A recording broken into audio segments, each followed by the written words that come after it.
Okay, hello everyone. Here we are, back at it one more time.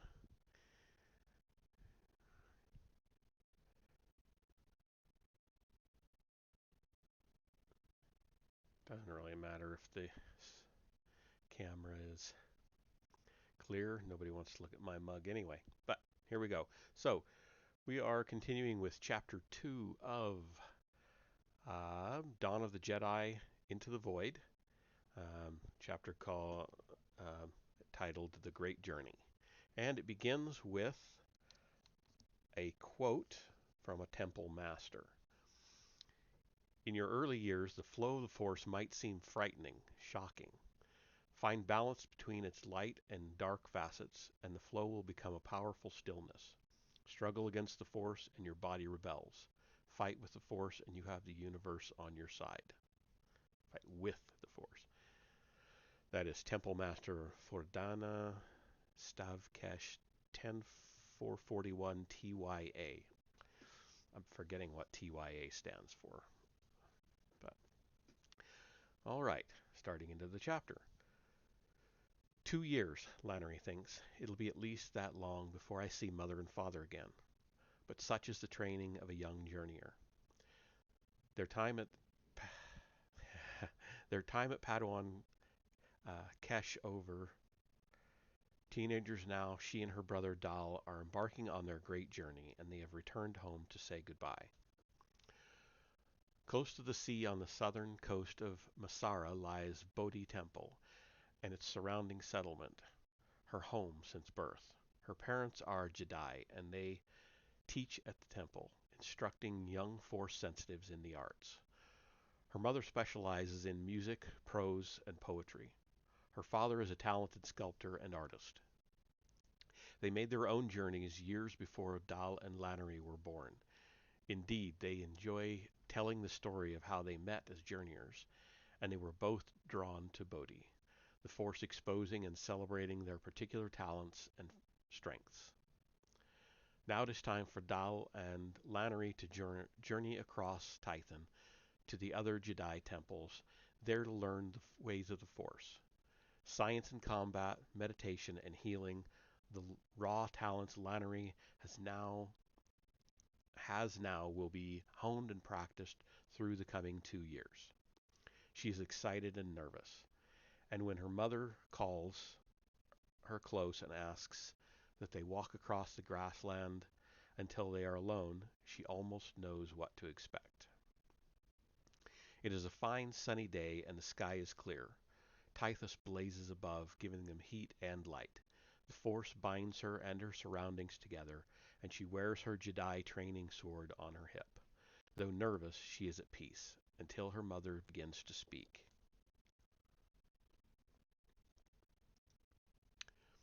Look after your brother, Lannery. I'm only 2 years older than him, Mother. True, but the Force is strong in you. You welcome it, and it nurtures you. Your father and I both sense your strength, and we also sense Dal's weakness. He and the Force, there's little love lost. He'll learn, Mother. He has you and Father to look up to. You're powerful Jedi, and he'll be the same. You are destined to follow us, I believe, her mother says. She smiles at Lannery, but there is little joy here. But my worries for Dal are genuine and heartfelt. His interest in the distant past, our ancestors, and history outside the system, places on Tython like the old city. I'm afraid his fate leads away from the Force, away from Tython. Her voice hitches, and Lannery is startled to see tears in her mother's eyes, glistening on her soft brown cheeks. I'll make sure that doesn't happen. I'll guide and help him, I promise. That's what we're traveling for, after all. You're traveling to learn to control and expand your powers. If the Force isn't there to begin with... It is there, Lannery says, interpreting her mother. I see it in his eyes. I think Dal just has trouble letting go. He wants to be his own master. And he will, Lannery said.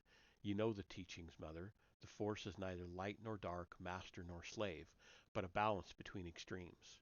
Dal will find balance. I hope so, her mother says. Lannery frowns, pouting slightly. It's a little unfair, she knows, using the look that her mother can so rarely resist, but it might be the last time. She is leaving as a child, and when she returns, she will be a woman. Fine, Lannery, her mother says, smiling. I'm sure he'll find the balance he needs. Lannery smiles and nods, and a little while later she and Dal take the first symbolic steps away from their parents. They look back along the river several times, and their mother and father remain there, watching them go and waving them on their way. Dal says nothing. Neither does Lannery. Lost in their private thoughts. Hers are troubled. I'm sure he'll find the balance he needs, her mother said of Dal. Buried deep beneath her childish enthusiasm, in the truth Lannery is far from certain, and yet unsettled by whatever future her brother might face. She also leaves her parents and home behind with excitement burning in her heart. This is the start of a real adventure, and one that every Jedi on Tython has to undergo at some point during their training. Balance in the Force is essential to become a great Jedi, and to achieve that one must also gain balance in one's abilities and talents. Being adept at Force skills is nothing if you do not know how to use them. Having a great talent. Okay, bring up the volume a bit. Well, let me see if this helps. Is that better?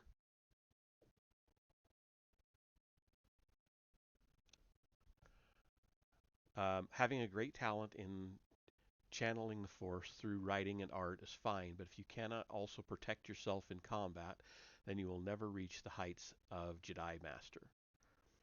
Ashla and Bogan cast their light and dark shadows upon the surface of Tython, and true balance exists within as well as without. Lannery can feel the Force thrumming through her sometimes, matching the beat of her heart, or perhaps vice versa. And she is looking forward to every day that follows. She and Dal often wander together, and they're very familiar with Bodhi, the nearby ocean, and the lands around it. But other than their time at Padawan Kesh, they have never gone beyond.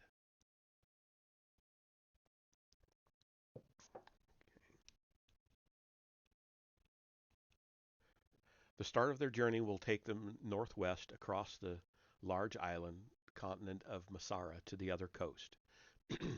A flight by Cloud Chaser 800 kilometers over the Therian Ocean will follow, and after their arrival at Thyr, they will journey across rocky plains and through extensive forests until they reach Kigong Kesh, the temples of force skills. It lies beyond the forests and 3 days' walk into the silent desert. That mysterious place where sound is soaked up by some unknown quality in the constantly drifting sands. The winds are relentless there, and it's said that some of the sand sculptures that persist, sometimes for mere seconds, are sentient, part of the species that has existed on Tython for millions of years. No contact has ever been made with these sculptures. Indeed, there are those who believe they are simply another unusual quality of the silent desert. But Lannery is always ready to believe. Beneath the desert, in deep caverns, they will undertake the first lessons in their journey of learning. They, they crest a gentle hilltop around midday and turn to look back down upon Bodhi Temple in the distance. The sea shimmers beyond it, constantly moving yet at peace. The Thoyor at the temple's center reflects the bright sunlight, and the river snaking inland as a dancing rainbow of light. Is a dancing. When we return, we'll be real Jedi, Lannery says. Aren't you excited, Dal? Isn't this just thrilling? Yeah, he says. He grasps her hand and squeezes, but never quite meets her gaze. Mother and father will be so proud. Dal shrugs. I suppose. Lannery knows their parents' hopes, that their journey will imbue Dal with more of the Force, that he will come to know and love it, and that perhaps he is simply a late starter. It happens, they said. Sometimes it just takes time and experience. But Lannery also knows that a journeyer has to want it to happen. Come on, she says. Race you up to the fallen tree. They run down the slope, and soon Bodhi is out of sight behind them. Neither of them comments on the fact, and for a while, as they race each other through long flute grasses and listen to the gentle hum and hoot of the breeze around them, they are young children again. Lannery let the Peacemaker's computer fly them out of Tithon's atmosphere, and this gave her time to look down upon the planet that had once been her home. To reach escape velocity,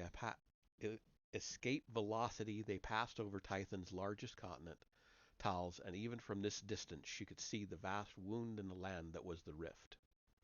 600 kilometers east of the rift was Anilkesh Temple, and it was here, on her great journey, that she had truly found her peace with the Force. For the first time, it was also here that her brother's doom had been sealed. But she wished she could look down upon Masara, home to Bodhi, the Temple of the Arts. There her parents still lived and taught. They mourned the son they had believed dead, but who now seemed to have become an enemy of the Jedi and a danger to everyone. Her parents now knew that he yet lived. Of that she was certain. Master Chiang's comments about their understanding the circumstances made that obvious. But she would have liked to speak to them and tell them to continue mourning their son. Whatever the outcome of her mission, the Dalian Brock they had known and loved was no more. He had shunned his family and let them continue for 9 years believing he was dead. Not everyone is lucky enough to finish their great journey, her mother had said to her at Dalian's memorial ritual. It seemed now that luck had little to do with it. Little shack, Lannery said. She laughed bitterly. She'd used the term before to describe Al, but only for herself. In her own way with their parents or infuriated her so much. The ship shuddered with its efforts to tear itself from Tithon's pull, and she wondered why leaving did not trouble her equally. She'd spent 4 years believing it was because she was a wanderer, a seeker of knowledge and enlightenment, and the farther she went, the more she knew. A large part of that was true. Her passion in the Force made it so. But she also suspected that in ranging beyond Tython, she had left behind the lingering guilt that Dal's death had been her fault. Where could such feelings reside now? She withdrew the message pod from her pocket and slipped it into the ship's computer. The flat screen snowed, and then a picture faded in from the darkness. Master Powell's face, though this time she seemed more tense than before. Lannery, I'll be brief. By the time you view this message, you'll have stood before me and other Jedi Masters and been given a mission. What I offer you now, privately, the reason for which I'm sure you will understand, is help. Your ship's computer now contains all we know of your errant brother and his intentions, though as you will see, that's precious little. A rumor, a warning, a few words of worry from our rangers and spies out in the system. On Calamar, you should proceed to the city-state of Rol Yan, where you will meet a Twi'lek called Tresana in Susco's tavern. He lives close by. Just ask the tavern's owner. Trey will tell you more. He's not a Jedi. Indeed, many of his interests are on Shikakwa, and on any other occasion you might seek to arrest him rather than take his advice. But he served me well several times before. Greed drives him, and I pay. She sighed and looked for a moment incredibly sad. I hate to go behind the backs of the other Jedi Masters in this, because no one on the Council wanted a non-Jedi involved. But I justify doing so in the knowledge that it will help. You'll know more than most that some on the settled worlds don't trust the Jedi, even though perhaps they hold us in awe. Some actively dislike us. A few harbor hate, still nurtured and fresh following the despot war 12 years ago. And I suspect it is these levels of society where your investigation will take you. Trey might help you pass this mistrust. He knows those levels, but be wary of him. Stay alert. He has his own interests at heart, and only that. He's as dangerous as, well, Dampole smiled, almost as dangerous as you. She touched the corner of her mouth with one finger, a habit Lannery knew well. The master from Anilkesh was thinking. I hope your studies go well, she said, hopefully. I hope you're still learning. I've never seen such potential in anyone. Go well, Lannery Brock, and may the Force go with you. The message ended, and the screen faded to black. The computer ejected the message pod, but Lannery sat for a while in the cockpit, seat turned away from the windows and the amazing views beyond. Calamar it is, then, she said. Over 4 years spent mostly alone, the habit of talking to herself, or Iron Hulks, which was almost the same, had grown. But I don't like the idea of a partner. She liked her own company. Sometimes she spoke to the second empty cockpit seat beside her, though it had never been occupied. She swiveled the pilot's seat and looked to the stars. There was already much to absorb and muse upon, and she had the time it would take to reach Calamar to do so. All these secrets being entrusted to her should have made her feel honored, but instead she was unsettled.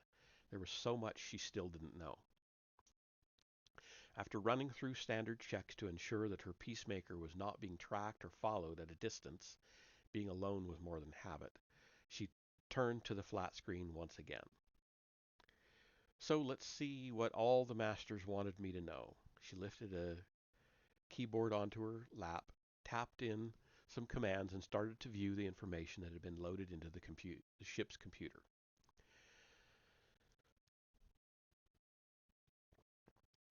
Lannery and Dal's parents told him that the ritual of visiting each temple would be best done under their own steam as much as possible.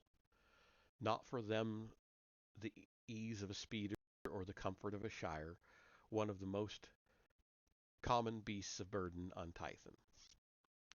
Walking, their parents said, will bring them closer to Tython, which itself is incredibly rich in the Force. It will make them understand, experience, taste, and smell their surroundings instead of viewing them through a speeder's windshield or from the high back of a shire.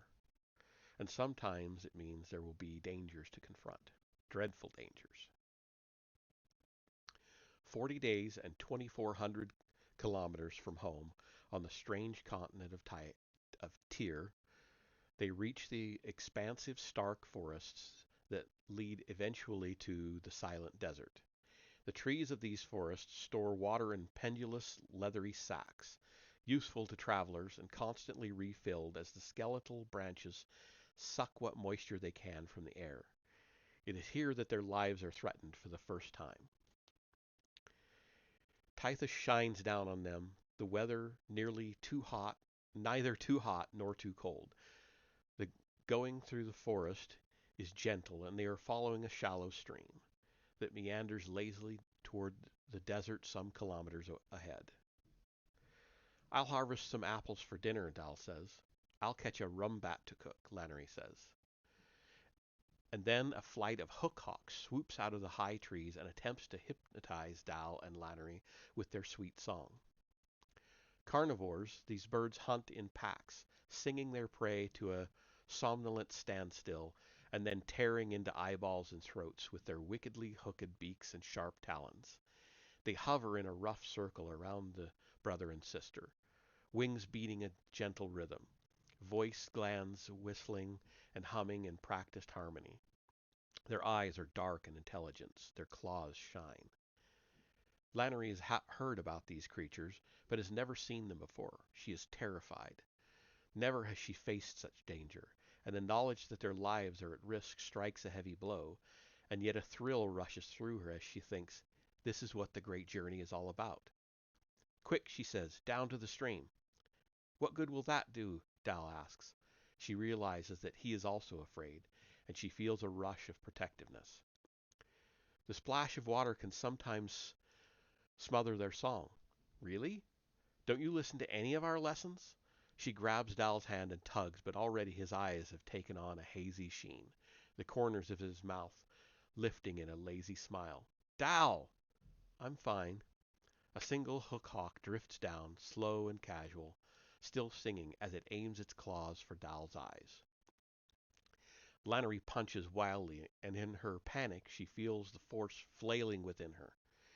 It is against everything she has learned, but she does not have time to berate herself. Her fist ruffles feathers, and she feels the cool kiss of the hawk's claws across her knuckles. It screeches in anger as it flaps back, and in that moment she manages to calm, focus, and flow with the force. When the bird swoops down once more and turns its beak towards her eyes, Lannery reaches out and force slaps it aside. This time her hand hardly touches the creature, barely a kiss of feathers across her fingertips, but the impact is much greater. Bones crackle, and with a single weak cry, its body disappears into some undergrowth, leaving only a few feathers dancing in the air. Come on, she says, dragging Dal with her. The hook hawks are still singing, and their voices silence the rest of the forest.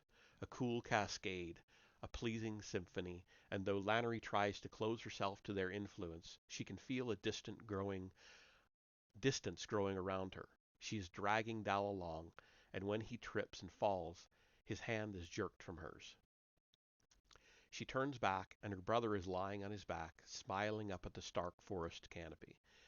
They still never reach they will they will never reach the stream in time. The Hookhawks are coming close. This is all on her.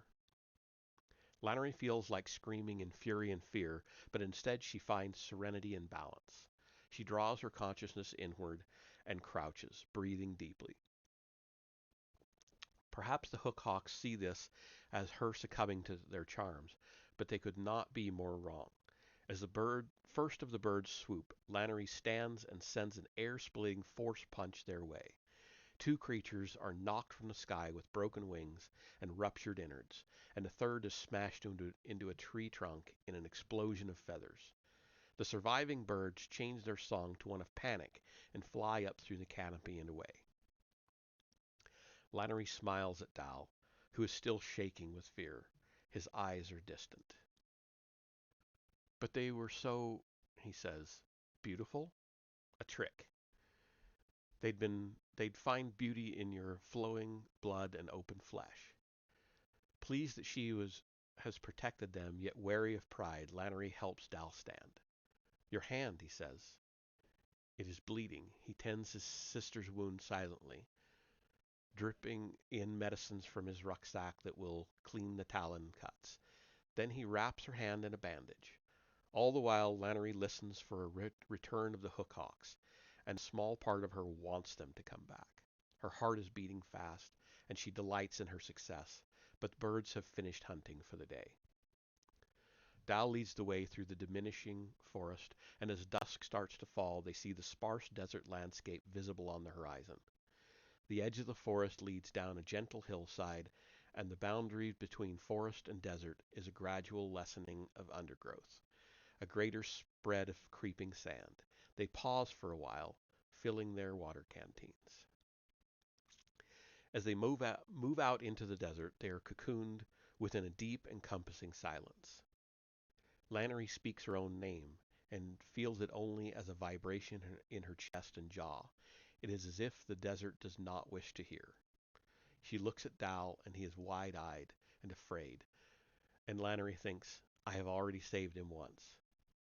Pride swells once again. She tries to push it down because pride is distracting. That first night, they camp on the cooling sands. They have eaten and are seated close to the campfire, blankets huddled around their shoulders, packs resting beside them, sleeping rolls already laid out. But neither of them wishes to sleep. This place is so strange that they relish each other's company as never before. Lannery fears the dreams such utter silence might bring.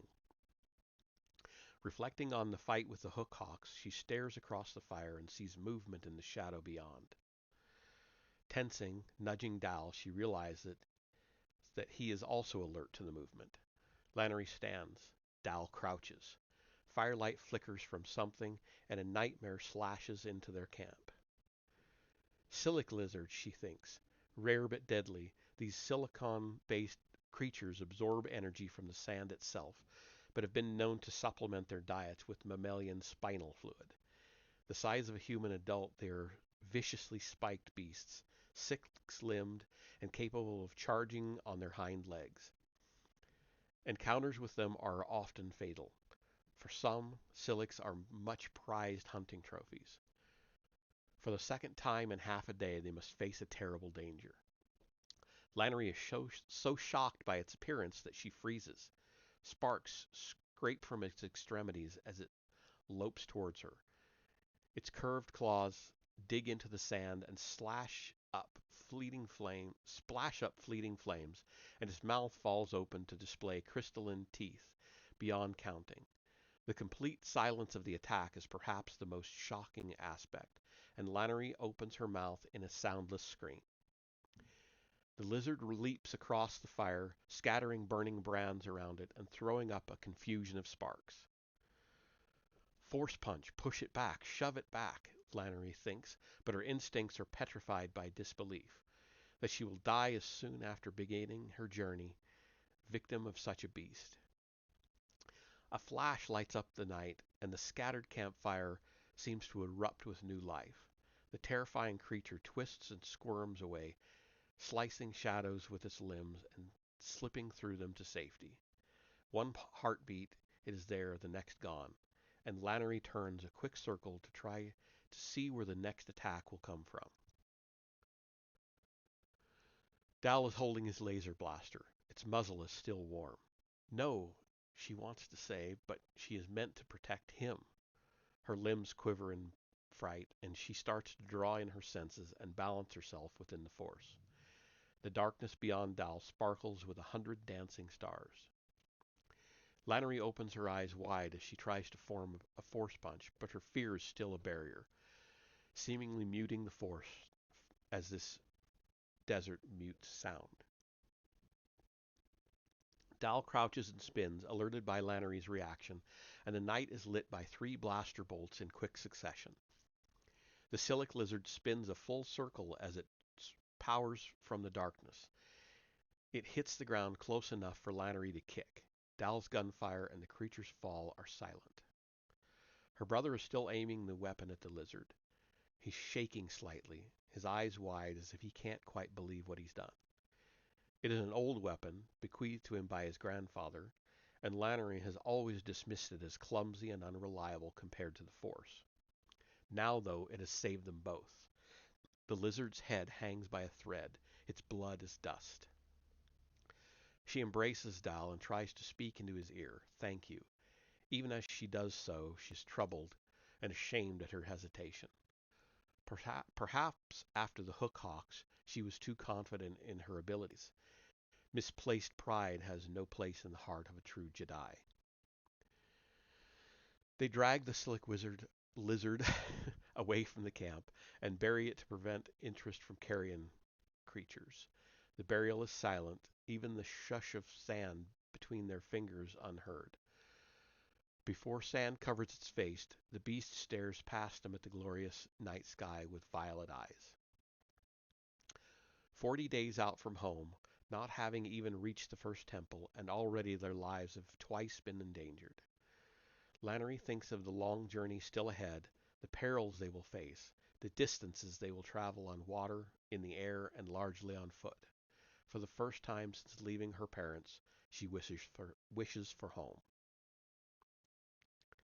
That night in her dreams, Lannery sees great shapes rising out of the desert, sculptures in sand that live in a manner beyond her comprehension, feeding on sound and taking sustenance from every whispered word, each expression of love or fear. In the morning, the desert around them has changed in profile. There are 3 humped mounds of sand close by, and she wonders what watched them sleep.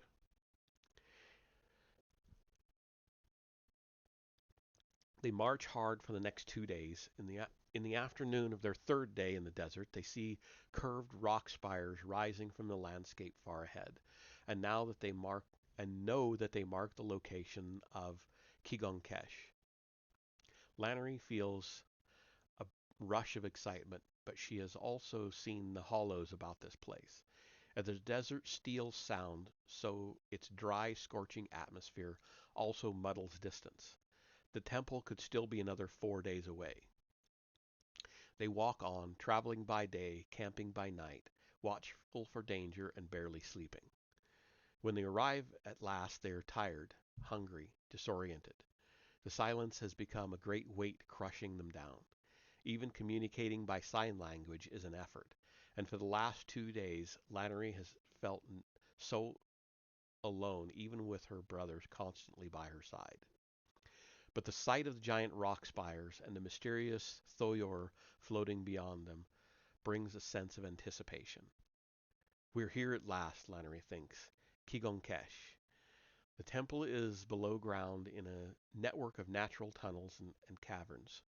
Beneath the desert, they will be able to speak, to hear once more, as they pass within the shadow of one of the massive rock spires. Several Jedi guards emerge from a cavern in its vast base. They look Lannery and Dal up and down, smile, and hold out 2 canteens of cool, fresh water. Then they take the exhausted brother and sister down beneath the desert. Here, in a huge cavern, lies the majestic temple of Kigonkesh, where the arcane, mysterious, and enlightening training in Force skills will commence. It is here that Dalian Brock's fall will begin. And that is the end of the chapter. So, I am going to take a quick break and be right back.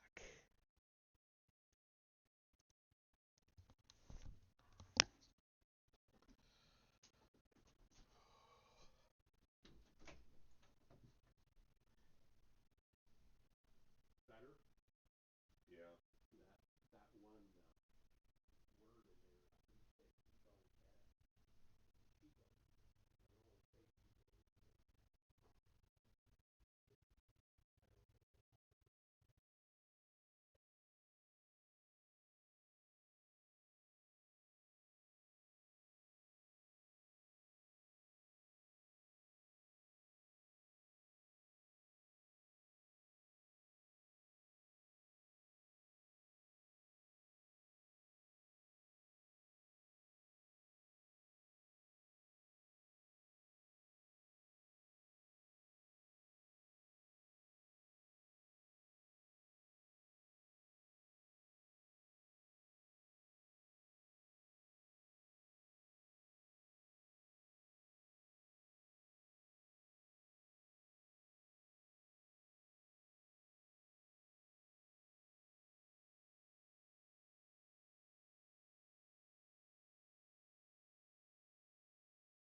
All right. I don't think my voice can handle another chapter tonight, so I am going to call it there. Um, and anyone that wants to stick around, come on back and join me for my stream starting at 8 o'clock, um, doing the next part of Sniper Elite 2. Otherwise, until next week, we'll continue. Have a good night.